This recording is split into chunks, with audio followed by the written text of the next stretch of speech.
Vous êtes bien sur M24 Télévision, voici le flash de la rédaction.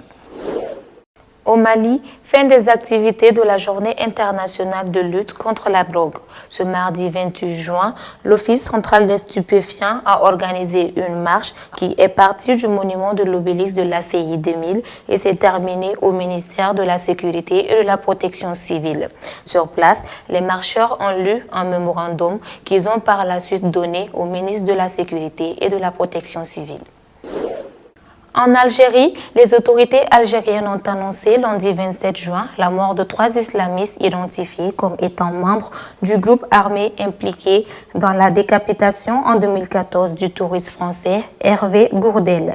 Ces hommes ont été tués récemment lors d'une opération militaire au sud d'Algérie, a précisé le ministre algérien de la Justice, Taïb Lou.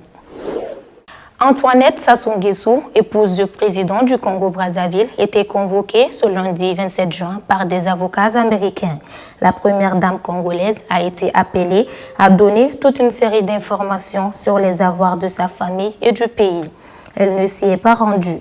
Antoinette Sassou Nguesso n'est pas mise en cause par la justice américaine, mais convoquée par les avocats de cette société créancière de l'État congolais. Michelle Obama était en visite au Libéria pour promouvoir son programme Let's Girl Learn. Depuis la mise en place de ce programme après le Cap-Vert, la première dame des États-Unis était donc au Libéria, à l'heure où le pays se remet lentement d'une terrible épidémie d'Ebola, une crise qui avait mis à terre un système scolaire déjà très bas.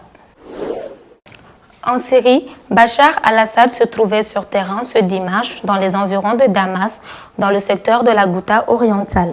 Une visite rare, la première en tout cas depuis plusieurs mois, un message de confiance adressé à ses partisans. Le président syrien a notamment rompu le jeûne de Ramadan aux côtés de soldats sur la base aérienne de Maraj al-Sultan, un aérodrome repris aux forces de l'opposition depuis décembre dernier. Le 24 novembre dernier, un bombardier russe a été abattu par l'aviation turque près de la frontière syrienne.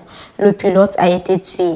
Depuis l'incident, les relations entre Ankara et Moscou étaient pratiquement rompues. Le président turc a adressé ce lundi une lettre à Moscou dans laquelle il exprime ses condoléances et surtout ses excuses à la famille du pilote russe. Erdogan précise que la Russie est pour la Turquie un ami mais aussi un allié pratique. En France, la probabilité d'un procès se rapproche pour la banque UBS. Le parquet financier français a demandé un procès contre la banque suisse, accusant ce poids lourd mondial de la gestion de fortune d'avoir mis en place un vaste système de fraude fiscale en France. UBS est soupçonné d'avoir illégalement démarché une riche clientèle en France pour la convaincre d'ouvrir les comptes non déclarés en Suisse. La Cour suprême vient d'accorder aux partisans de l'avortement leur plus grande victoire depuis des décennies. L'interruption volontaire de grossesse avait été légalisée en 1973, mais les États les plus conservateurs avaient multiplié les restrictions. La Cour, à la majorité de 5 juges contre 3, a rejeté l'argument selon lequel la loi texane avait pour objet de protéger la santé des femmes et qu'elle violait la Constitution. Le Royaume-Uni subit une nouvelle conséquence économique du Brexit. Le pays vient de perdre son triple A.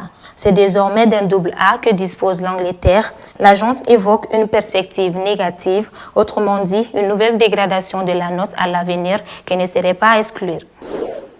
Ainsi s'achève le flash de la rédaction. Merci à vous de l'avoir suivi.